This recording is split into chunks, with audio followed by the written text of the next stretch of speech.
MSLI TV رہنمائی بدلتی دنیا کے لیے۔ اگلے ہمارے خطیب ہیں میرے استاد محترم حافظ جاوید عثمان ربانی صاحب کو میں دعوت دیتا ہوں کہ وہ خطاب کریں۔ حافظ جاوید عثمان ربانی صاحب۔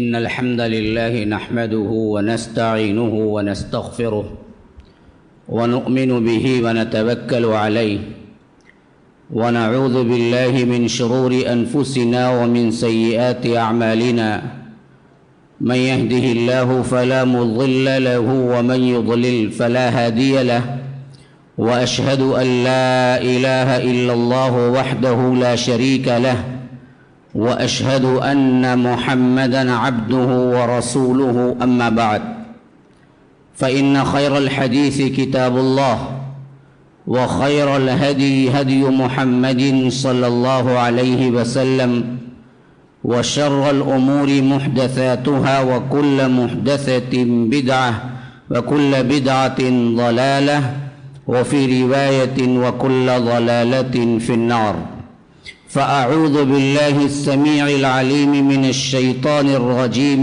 من همزه ونفثه ونفخه إن الله يأمركم أن تؤدوا الأمانات إلى أهلها اللهم أرنا الحق حقا وارزقنا اتباعه وأرنا الباطل باطلا وارزقنا اجتنابه اللهم علمنا ما ينفعنا وانفعنا بما علمتنا وارزقنا علما رب اشرح لي صدري ويسر لي امری واحلل عقدة من لسانی یفقہوا قولی۔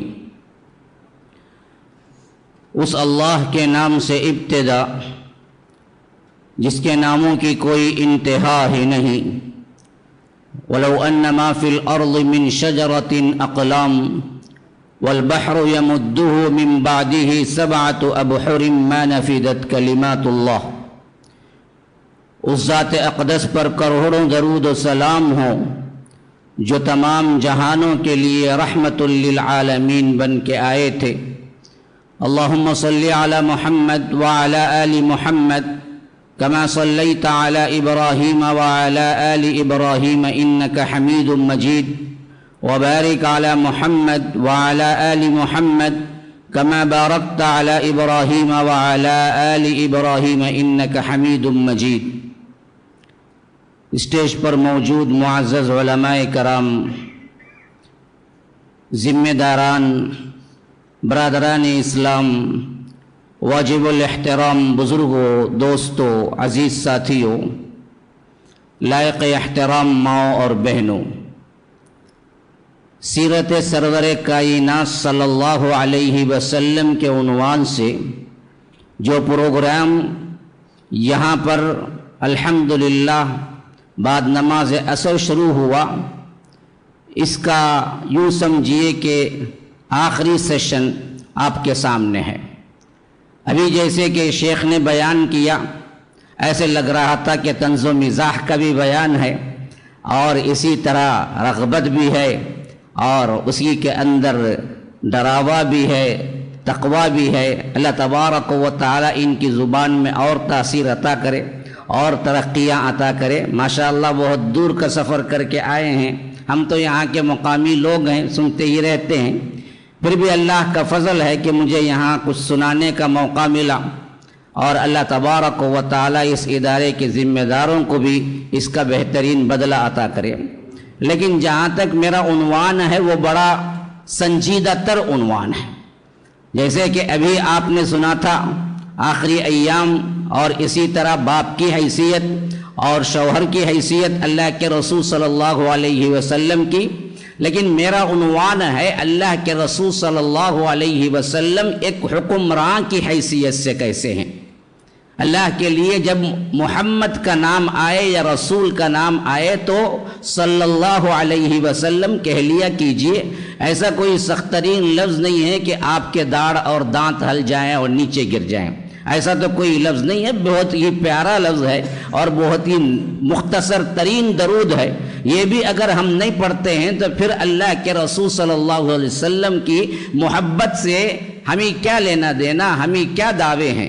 اللہ ہی محفوظ رکھے. یہاں پر بھی نزدیک آ سکتے ہیں جو لوگ یہاں دور دور بیٹھے ہوئے ہیں, تھوڑا نزدیک آ جائیں تاکہ کیا ہے وہاں پر بیٹھنے والوں کے لیے آسانی ہو.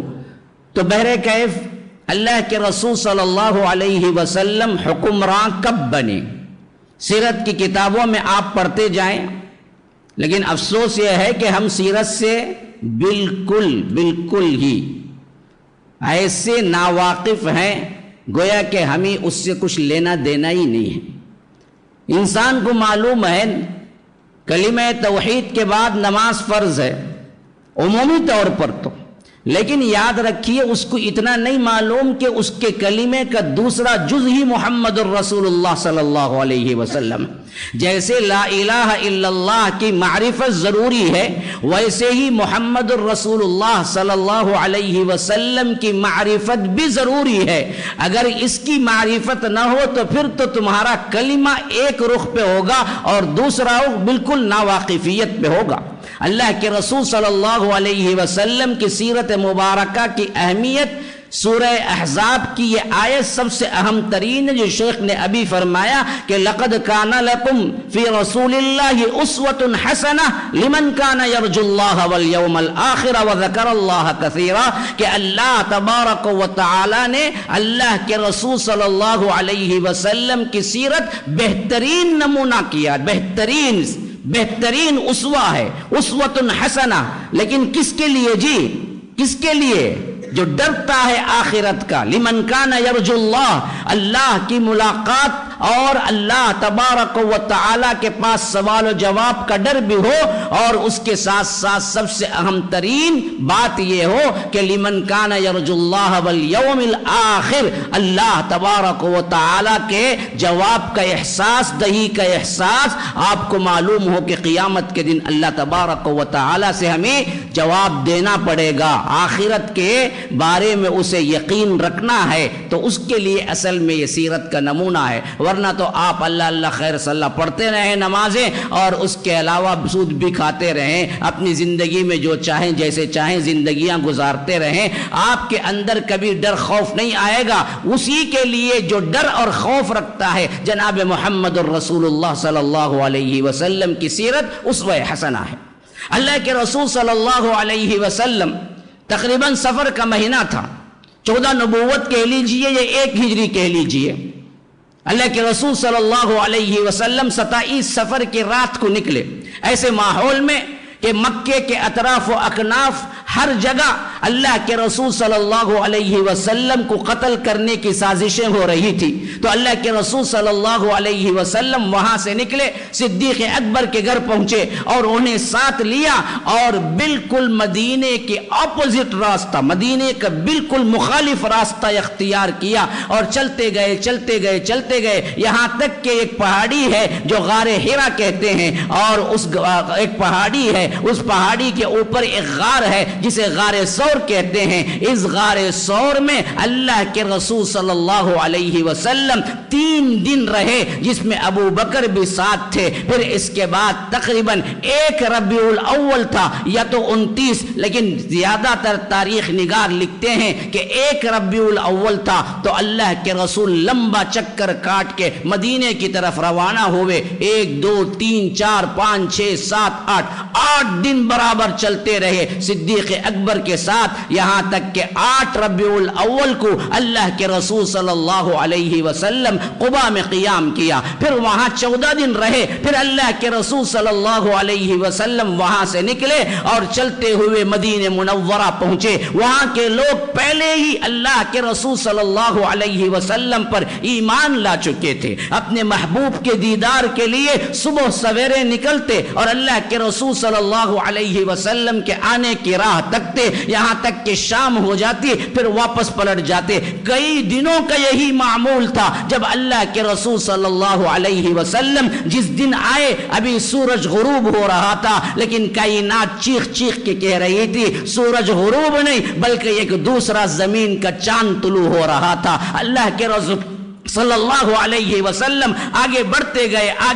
گئے حتیٰ حتیٰ کہ سب سے پہلے ایک یہودی ہے جو چیخ کے کہا کہ دیکھو کوئی آ رہے ہیں، شاید تمہارے صاحب آ رہے ہیں جس کا تمہیں انتظار ہے، اور اللہ کے رسول صلی اللہ علیہ وسلم آگے بڑھتے گئے، اور اسی طرح معلوم ہوا جیسے کہتے ہیں کہ خود طلع البدر علینا، ہم پہ گویا کہ 14ویں کا چاند طلوع ہو گیا، ویسے اللہ کے رسول صلی اللہ علیہ وسلم کا چہرہ اور اسی طرح اللہ کے رسول صلی اللہ علیہ وسلم کی آمد اہل مدینہ کے لیے خوشیاں لیے ہوئے تھی۔ ہر کوئی گا رہا تھا، ہر کوئی اللہ کے رسول صلی اللہ علیہ وسلم کے استقبال کے لیے کھڑا ہوا تھا، اور اللہ کے رسول صلی اللہ علیہ وسلم مدینے کے اندر داخل ہوئے تو بچیاں گا گا کے کہہ رہی تھی طلع البدر علینا من ثنیات الوداع، اے اللہ کے رسول یہ وہ 14ویں کا چاند ہے جو ہم پہ طلوع ہوا ہے، اور اللہ کے رسول صلی اللہ علیہ وسلم آگے بڑھتے گئے۔ ہر ایک آدمی چاہتا تھا،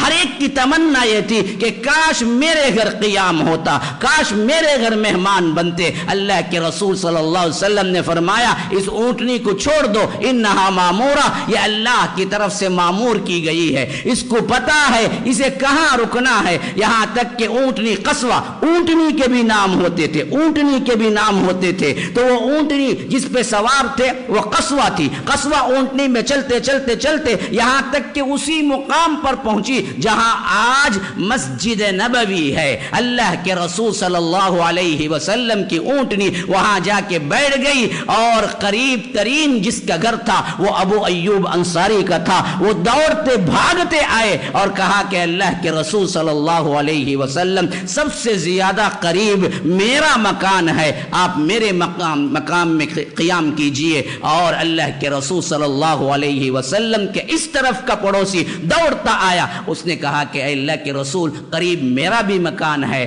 اور مجھے آپ کو لے جانا ہے۔ اللہ کے رسول صلی اللہ علیہ وسلم مسکرا کے کہا آدمی وہیں قیام کرتا ہے جہاں اس کا ساتھ، اس کا جو کچھ بھی سامان ہوتا ہے وہ ساتھ جہاں ہوتا ہے وہیں۔ حضرت ابو ایوب کہتے ہوئے اللہ کے رسول کا سامان بھی اٹھا چکے تھے، اور اس واسطے اللہ کے رسول حضرت ابو ایوب انصاری کے گھر میں قیام کیا۔ یہ پہلا دن تھا مدینے کا، اسے حضرت انس رضی اللہ عنہ کہتے ہیں کہ اللہ کے رسول صلی اللہ علیہ وسلم مدینے میں داخل ہوئے تو اس سے روشن ترین دن میں نے کوئی نہیں دیکھا، اور اللہ کے رسول صلی اللہ علیہ وسلم جس دن وفات پائے اس سے زیادہ سیاہ ترین دن میں نے کوئی نہیں دیکھا۔ یہ اسلامی ریاست کی سب سے پہلی بنیاد تھی۔ اللہ کے رسول صلی اللہ علیہ وسلم بحیثیت نبوت کے 13 سال پہلے نبی ہونے کا دعویٰ کر کے اللہ کے رسول صلی اللہ علیہ وسلم دعوت دیتے رہے، لیکن حکمران کی حیثیت سے سب سے پہلے داخل ہونے والے محمد الرسول اللہ صلی اللہ علیہ وسلم مدینے کے ہیں۔ مدینے کی زندگی کل 10 سال ہے۔ مسلمانوں سنو، ان 10 سالوں میں حکمراں کی حیثیت سے کیا کیا چیزیں اللہ کے رسول نے انجام دی، میں کہاں تک بولوں؟ عدل و انصاف کا ذکر کروں، یا اللہ کے رسول نے کیسے معافی کر دیا، اللہ کے رسول نے کس طرح معافیاں عام کر دی، اللہ کے رسول کی سخاوت کا ذکر کروں، اللہ کے رسول صلی اللہ علیہ وسلم کے اخلاق کا ذکر کروں، اللہ کے رسول صلی اللہ علیہ وسلم ایک دوسرے قوم کے دفعات کا ذکر کروں کہ کس طرح معاہدے ایگریمنٹ کیے، کیسے صحابہ کو منظم کیا، کیسے ایک ریاست چلائی، کیسے ان کے اندر معاشی استحکام لائے، کیسے ان کے اندر سیاسی استحکام لائے، کن کن کا ذکر کیا جائے ان 35 اور 40 منٹوں کے اندر۔ بحر بیکراں ہے، یہ بحر بیکراں ہے، اس کا کوئی کنارہ نہیں ہے۔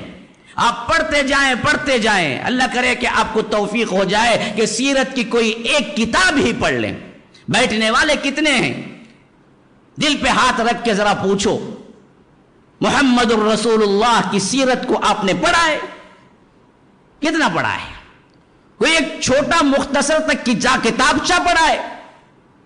نہیں، ہم تو بس سنتے ہیں جی، ہم عمل کرنے کے لیے نہیں، مزے کے لیے سنتے ہیں، کان کے ذوق کے لیے سنتے ہیں، عمل تو بہت کم ہے ہمارے ہاں۔ بیٹھنے والوں میں کون ہیں جو سیرت کی کتابوں کو اچھی طرح کھنگالا ہو، بیٹھنے والوں میں کون ہے جو مجھے بتا دے کہ جناب محمد الرسول اللہ کی ازواج مطہرات کے نام کیا کیا ہیں اور ان کے باپوں کے نام کیا ہیں؟ اگر بتا دیں تو میں ابھی 5000 انعام دینے کو تیار ہوں، لیکن نہیں ہے۔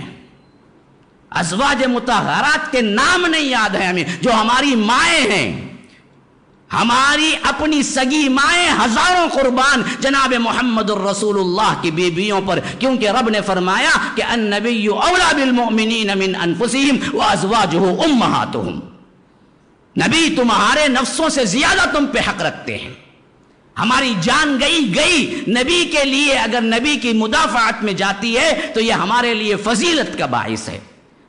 اللہ کی راہ میں رسول کے لیے آپ نے جان دیا تو کیا کیا؟ جان دی ہوئی اسی کی تھی، حق تو یہ ہے کہ حق ادا نہ ہوا۔ اگر تم جان بھی دے دو گے تو کون سا بڑا کارنامہ کر لیا؟ اللہ کی دی ہوئی جان تھی، اللہ کے لیے دے دیا، اس میں کارنامہ کچھ نہیں ہے، لیکن اللہ تبارک و تعالی ارحم الراحمین ہے جو اس کے بدلے تمہیں جنتوں کا اعلی مقام عطا کرتا ہے۔ لیکن ہم نے سیرت نبوی کو چھوڑ دیا۔ آج غیر مسلم پڑھتے ہیں، آج یہودی پڑھتے ہیں، آج نصرانی پڑھتے ہیں، آج وہ کھنگال کے کہتے ہیں کہ ہم نے اس جیسا انسان کائنات میں کوئی نہیں دیکھا۔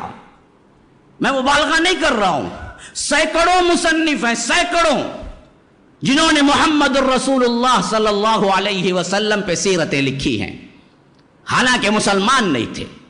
صرف میں ایک کا حوالہ دے رہا ہوں، ذہن میں رکھ لینا۔ مائیکل ہارٹ، یہ اسی صدی کا ہے، 19ویں صدی کا، بس زیادہ دور مت جائیے۔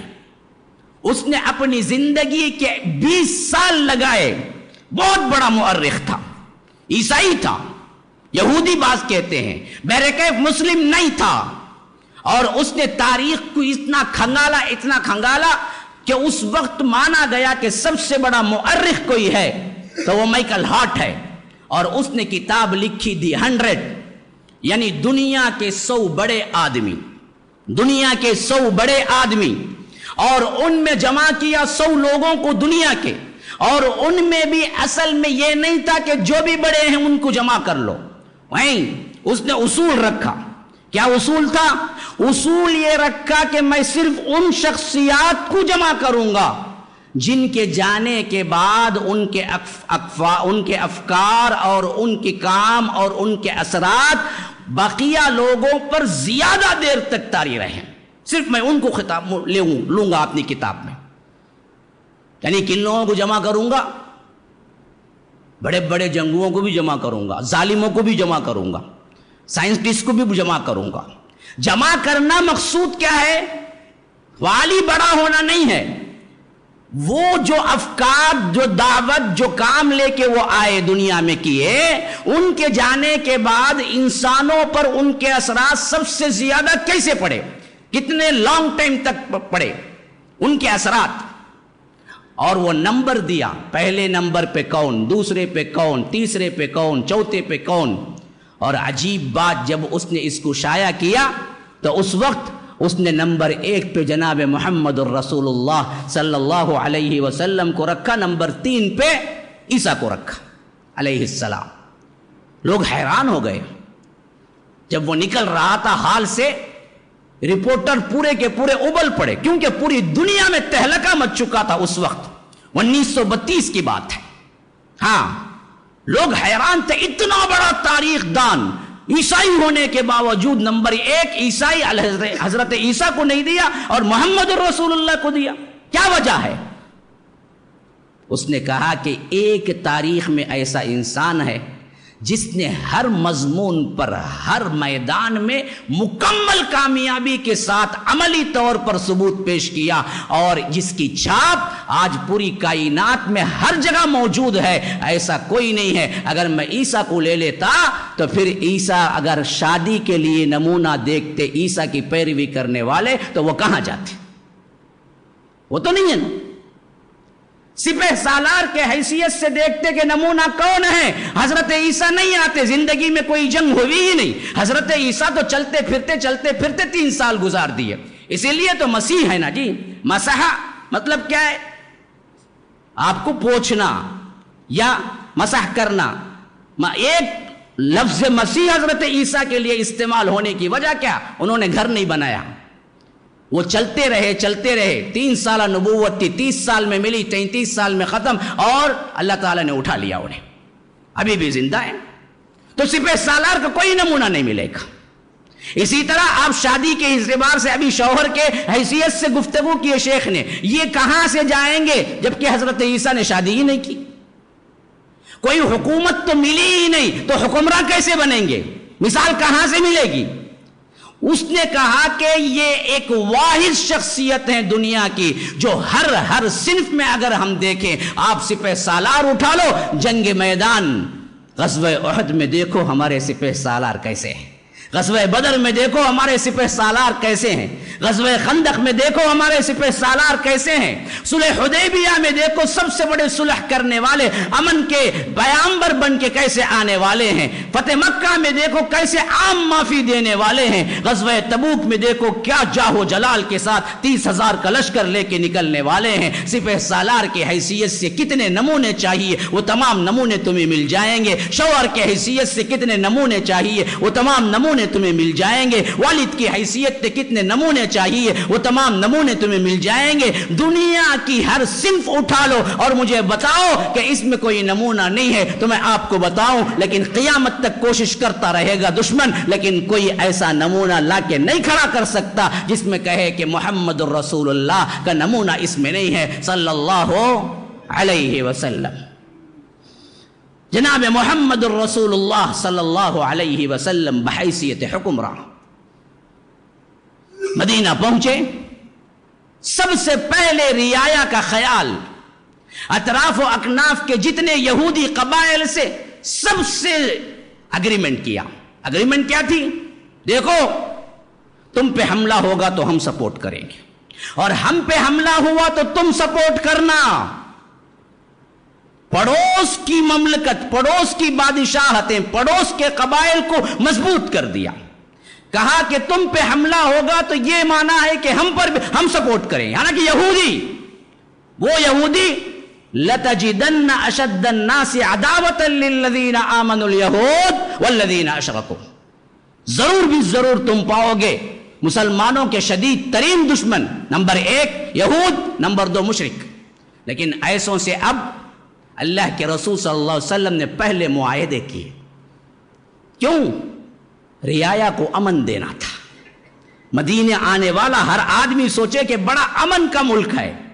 نمبر 2 صحابہ آ گئے، 500 سے زائد صحابہ ہجرت کر کے مدینہ پہنچے تھے، اور یہاں مدینے والوں پر ایک بہت بڑا بوجھ تھا، سمجھ نہیں آ رہا تھا کیسے سنبھالے۔ ایک گھر میں 4 افراد رہتے ہوں، اچانک 10 مہمان بن کے آ گئے تو کرے گا کیا؟ کیسے مینیج کرے گا؟ وہ کیسے ثابت کرے گا کہ ہم ان کو لے کر ان کے لحاظ سے ہر چیز پرووائڈ کرنے والے؟ مشکل۔ اس کا حل کیا نکالا؟ اللہ کے رسول صلی اللہ علیہ وسلم بحیثیت حکمراں کے وہ کام کیا، قیامت تک چیلنج ہے، کوئی نہیں کر سکتا۔ حضرت انس روایت کرتے ہیں کہ اللہ کے رسول صلی اللہ علیہ وسلم نے خود حضرت انس کے مکان میں جمع کیا، مہاجرین کو بھی انصار کو بھی، اور ایک مہاجر کو بلاتے اور ایک انصار کو بلاتے، دونوں کے ہاتھ سے ہاتھ پکڑاتے، کہتے کہ آج سے تم دونوں بھائی ہو۔ یہ ایک لفظ کہ آج سے تم دونوں بھائی ہو، ایسے کارنامے انجام دیے، سگے بھائی کا رشتہ بھی بیکار ہے۔ آج سگے بھائیاں لڑ لڑ کے شہید ہو رہے ہیں۔ ہاں، آج سگے بھائیوں میں 1000 فتنے ہیں، سگے بھائیوں میں 1000 حسد ہیں۔ یہ تو صرف ایک قول کے بھائی تھے، لیکن انہوں نے ایسا نبھایا، آپ حیران ہو جائیں گے۔ کیا کیا جائے کہ میرے پاس وقت نہیں ہے، میں صرف اشارے دے رہا ہوں۔ بخاری کی روایت ہے، اللہ کے رسول صلی اللہ علیہ وسلم نے حضرت سعد بن الربیع کو بلایا، اور ایک طرف عبد الرحمن بن عوف کو بلایا۔ عبد الرحمن بن عوف مہاجر تھے، سعد بن الربیع انصار تھے، دونوں کے ہاتھ کو پکڑایا، کہا کہ آج سے بھائی بھائی ہو تم دونوں۔ سعد بن الربیع عبد الرحمن بن عوف کو لے کے گھر پہنچے، کہا کہ میں انصار میں سب سے زیادہ مالدار تر فرد ہوں، میری آدھی دولت آپ کی، آدھی میری۔ ہے کوئی ایسا ایثار بھی کرنے والا؟ ہے کوئی ایسی قربانی بھی کرنے والا، ایسی محبتیں کرنے والا؟ کیا رعایت تیار کی تھی جناب محمد الرسول اللہ صلی اللہ علیہ وسلم نے؟ کیا اخلاق تھا، کیا ایمان تھا، کیا ایثار تھا، کیا قربانی تھی؟ کہا کہ میرا جو مال بھی ہے آدھا تمہارا آدھا میرا۔ ارے یہ تو کچھ نہیں ہے، اگلا لفظ سنو، فرمایا کہ میرے 2 بیویاں ہیں، دیکھ لو جو تم پسند کرو گے میں طلاق دے دوں گا، عدت کے بعد شادی کر لینا۔ کہیں یہ ایثار تم نے دیکھا ہے؟ عبد الرحمن بن عوف نے کہا کہ اللہ آپ کے مال و دولت میں برکت دے، مجھے کچھ نہیں چاہیے، بس مجھے بازار کا راستہ بتا دیجئے۔ اور عبد الرحمن بن عوف گئے بازار میں، 1 مرتبہ جاتے، 2 مرتبہ جاتے، اس طرح اللہ نے اتنا بڑا پیسے والا بنایا، صحابہ میں اس سے بڑا کوئی پیسے والا نہیں تھا۔ یہ ایثار و قربانی کا نمونہ ہے۔ غزوہ بدر ہوئی ہے، انصاف اور عدل کے واقعات تو آپ پڑھیں گے، اگر آپ کے اندر دل ہے، دل مردہ نہیں ہے، یاد رکھو آنکھوں سے آنسو بہہ پڑیں گے۔ ہاں، اللہ کے رسول صلی اللہ علیہ وسلم کے ہاتھ قیدی آئے، 70 قیدی۔ اللہ کے رسول صلی اللہ علیہ وسلم نے صحابہ سے مشورہ کیا ان قیدیوں کا کیا کیا جائے۔ حضرت ابو بکر نے کہا کہ فدیہ لے کے چھوڑ دیں، اور خود اللہ کے رسول صلی اللہ علیہ وسلم کی بھی یہی رائے تھی کہ فدیہ لے کے چھوڑ دیں گے۔ لیکن حضرت عمر کی رائے یہ تھی کہ نہیں، جو بھی ان کا رشتہ دار ہمارے پاس مسلمان ہے اسی کے ہاتھ میں تلوار دے کے ان کفار کی گردن اڑا دی جائے۔ لیکن اللہ کے رسول صلی اللہ علیہ وسلم اور حضرت ابو بکر کا یہی فیصلہ تھا کہ انہیں فدیہ لے کے چھوڑ دیا جائے۔ تو اللہ کے رسول صلی اللہ علیہ وسلم نے اسی کو پسند کیا اور کہا کہ جو لوگ جو فدیہ دے سکتے ہیں، عمومی روایتوں میں آتا ہے کہ 4000 درہم تھے، بقیہ کم بھی دیے اور کچھ بھی نہیں دیے، ایسے بھی معافی لے کے چلے گئے۔ انہی میں اللہ کے رسول صلی اللہ علیہ وسلم کے داماد بھی آئے ہوئے تھے۔ ہاں، داماد رسول، ہاں، ابو العاص بن ربیع سب سے بڑے داماد ہیں۔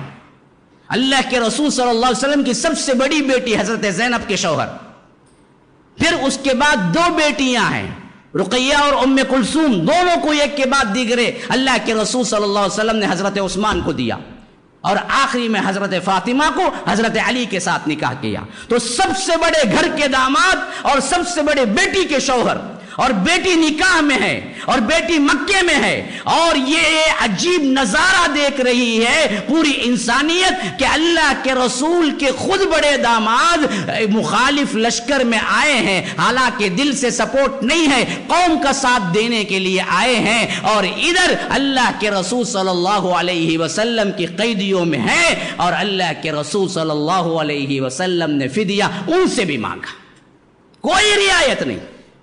جیسے فدیے سب دے کے چھٹکارا حاصل کیے، ابو العاص بن ربیع سے بھی کہا کہ تم بھی اپنا فدیہ دو۔ اس وقت ابو العاص کے پاس کچھ نہیں تھا، مجبور ہو گئے، سامنے خود سسر ہیں، داماد ہیں اللہ کے رسول کے، عدل کوئی نہیں، کوئی رشتہ دار آ جائے عدل سے نہیں پھرنا، یہ نہ سکھایا اللہ نے۔ فرمایا اسی لیے یا ایھا الذین آمنو، اے لوگوں جو ایمان لائے ہو، دیکھو عدل کا دامن پکڑ کے رہو۔ ہاں، کونوا قوامین، کھڑے ہو جاؤ تم سب، کس کے لیے؟ للہ شہداء بالقسط، عدل کے دامن کو، عدل کے لیے تم سب کے سب کھڑے ہو جاؤ۔ وَلَا يَجْرِمَنَّكُمْ شَنَآنُ قَوْمٍ عَلَىٰ أَلَّا تَعْدِلُوا اعْدِلُوا هُوَ أَقْرَبُ لِلتَّقْوَىٰ۔ کسی کی دشمنی تمہیں اس کام تک نہ لے جائے کہ تمہیں کیا کرنا پڑے، دشمنی میں آ کے تم عدل سے پھسل جاؤ، نہیں، اعْدِلُوا۔ ایک جگہ یہاں یہ فرمایا مائدہ کی آیت میں، سورہ نساء کی آیت میں فرمایا دیکھو اگر عدل کرنا پڑے وَلَوْ عَلَىٰ أَنفُسِكُمْ أَوِ الْوَالِدَيْنِ وَالْأَقْرَبِينَ، خواہ مخالف میں تمہارے قرابت دار تمہارے والدین کیوں نہ آ جائیں، تب بھی عدل کی بات کرو، خواہ ان کے لیے مشکل ہو۔ عدل کرنے سے والدین کے خلاف جا رہا ہو مسئلہ، قرابت داروں کے خلاف جا رہا، تب بھی عدل کو پکڑو، حق جو ہے حق بولو۔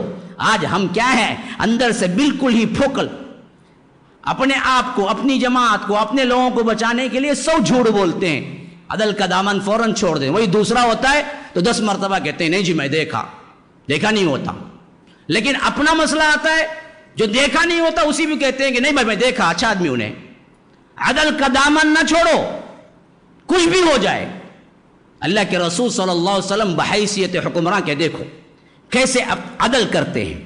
اپنا خود کا داماد بڑا, اللہ کے رسول صلی اللہ علیہ وسلم کہتے ہیں کہ فدیہ دو.